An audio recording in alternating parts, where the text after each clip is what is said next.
നല്ല രീതിയിൽ ബിസിനസ്സിനെ മുന്നോട്ട് കൊണ്ടുപോകാനും അടുത്ത ലെവലിലേക്ക് ബിസിനസ്സിനെ അപ്പ് ചെയ്യണമെങ്കിലും എല്ലാ ബിസിനസ്സുകാരും 3 കാര്യങ്ങൾ കോൺസെൻട്രേറ്റ് ചെയ്യണം. ഒന്നാമത്തെ കാര്യം റവന്യൂ കൂട്ടണം. റവന്യൂ കൂട്ടിയാൽ മാത്രം പോരാ, കോസ്റ്റ് കുറച്ചിട്ട് പ്രോഫിറ്റ് കൂട്ടണം.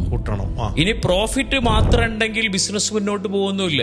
ഇപ്പൊ കിട്ടിയ പ്രോഫിറ്റ് അതിൽ മേജർ പോർഷൻ ക്രെഡിറ്റ് സംഭവിച്ചാലോ ക്യാഷ് ഒന്നും വരൂലല്ലോ. അപ്പൊ ബിസിനസ്സിൽ എക്സ്പെൻസ് മീറ്റ് ചെയ്യാനോ ബാക്കി ലാബിലിറ്റീസ് മീറ്റ് ചെയ്യാനോ ഒന്നും പറ്റൂല. പ്രോഫിറ്റ് ഉണ്ടാക്കിയാലും പോരാ, ബിസിനസ്സിൽ എന്ത് കൂട്ടണം? ക്യാഷ് ഫ്ലോ കൂട്ടണം. ഇങ്ങനെ പോകുന്ന ബിസിനസ്സുകൾ മാത്രമാണ് മാർക്കറ്റിൽ പിടിച്ചു നിൽക്കൂ. ഇത് ശരിക്കും മുന്നോട്ട് പോകണമെന്നുണ്ടെങ്കിൽ നല്ലൊരു ഫൈനാൻസ് കൺസൾട്ടിങ്ങോ അല്ലെങ്കിൽ നല്ലൊരു ഫൈനാൻസ് എക്സ്പേർട്ട് ആ കമ്പനിയിൽ ഉണ്ടെങ്കിൽ മാത്രമേ ഈ റൂട്ടിലൂടെ ഒരു ബിസിനസ്സിന് നല്ല രീതിയിൽ മുന്നോട്ട് പോകാൻ പറ്റൂ. ഇപ്പോൾ ലുലു പോലത്തെ അല്ലെങ്കിൽ നെസ്റ്റോ പോലത്തെ അല്ലെങ്കിൽ വേൾഡ് നമ്പർ 1 ബ്രാൻഡുകളൊക്കെ നമ്മൾ എടുത്തു നോക്കിക്കഴിഞ്ഞാൽ അവർക്കൊന്നും ക്രെഡിറ്റ് പോളിസി ഇല്ല. അവർക്ക് ക്രെഡിറ്റ് എന്ന് പറഞ്ഞൊരു സിസ്റ്റമേ ഇല്ല.